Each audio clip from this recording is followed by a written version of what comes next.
नमस्कार, रायसेना रिपोर्ट्स में आपका स्वागत है। मैं हूं राजेश आहूजा और हम फिर से हाजिर हैं flash point with Surendra Singh Oberoi के साथ। आज कुछ पॉजिटिव डेवलपमेंट हुआ है ईरान वॉर को लेकर।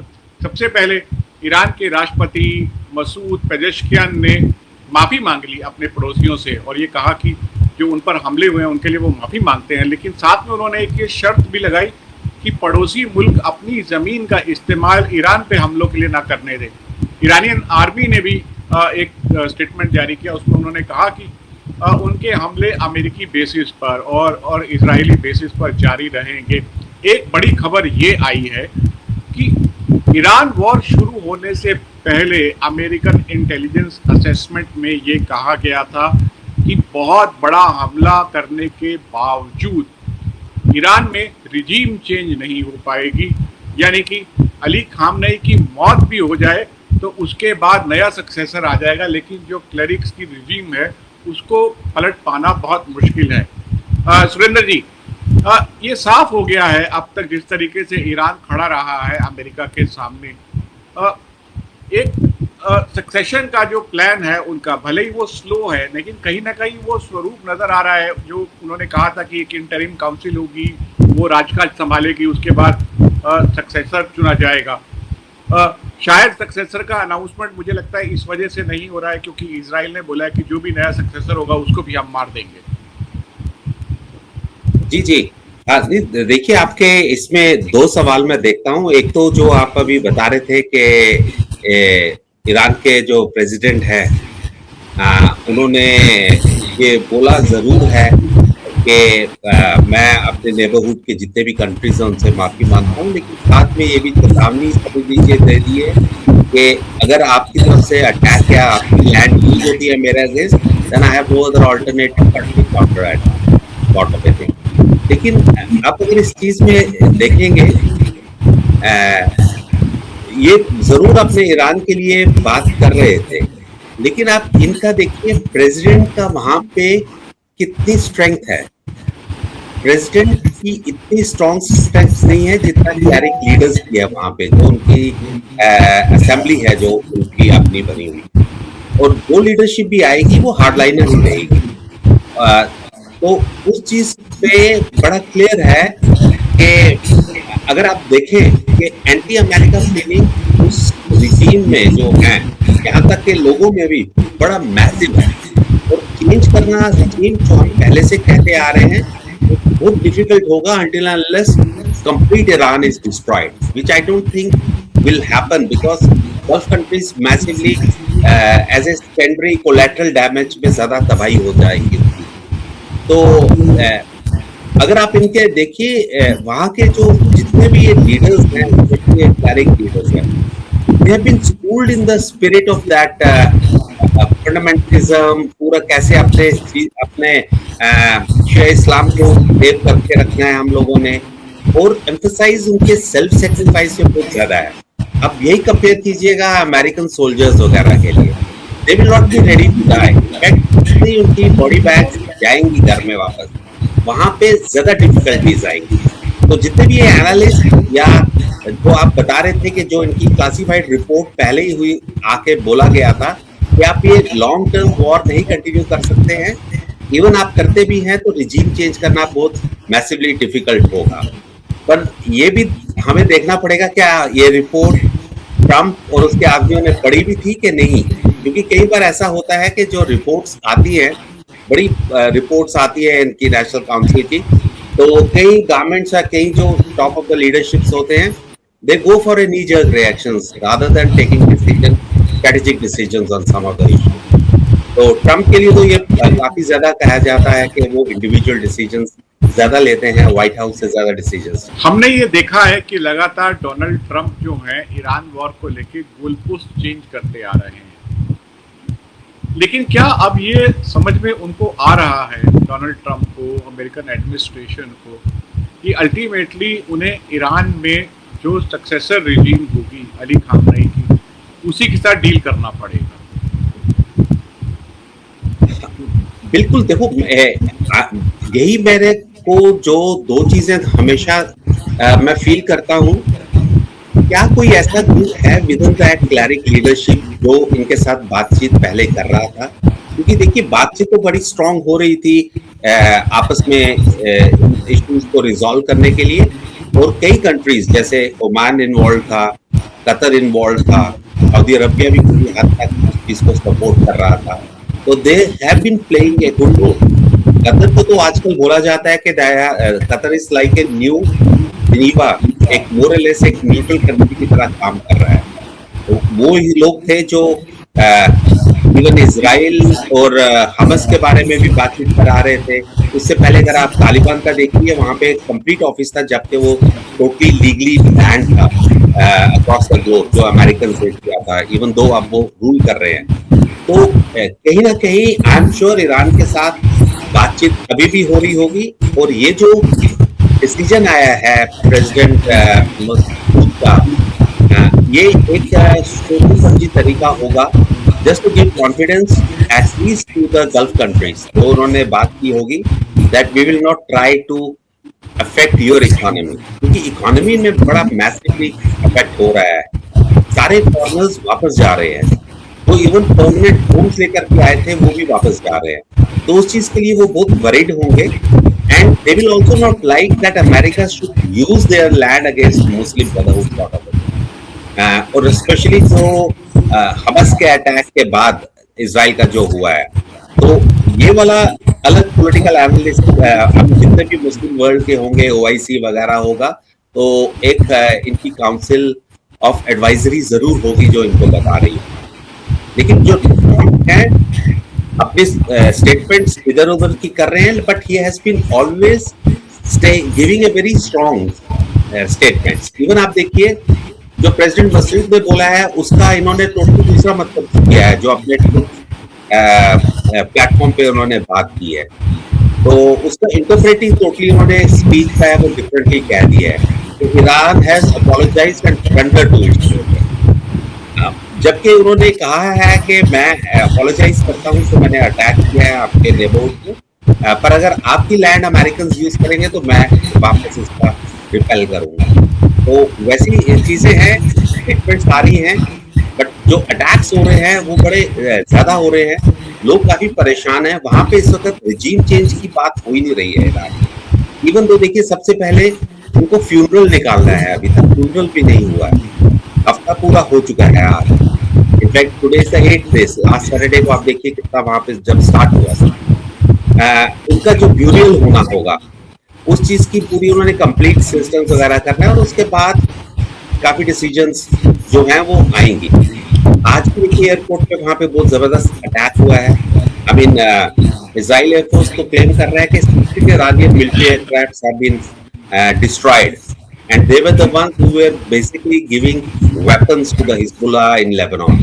और दूसरी तरफ से देखिए लेबनान में बहुत ज्यादा एक जंग छिड़ गई है, यहाँ तक कि जो लेबनान की रूलिंग गवर्नमेंट थी उन लोगों ने ऑब्जेक्ट भी किया उनके don't cross our land, but still they have been attacking and demanding humanity. 300 लोगों की अभी तक वहाँ भी हो गई है। और यहाँ ईरान में कितना डिस्ट्रक्शन हुआ है, कितने लोग मरे हैं, एक रफ एस्टिमेट आ रहा है। I think it's more than what we can see और हियर इन ईरान। तो सिचुएशन शायद उन्होंने इसीलिए ईरान ने क्या कहते हैं CNN को एक्सेस प्रोवाइड करवाया है।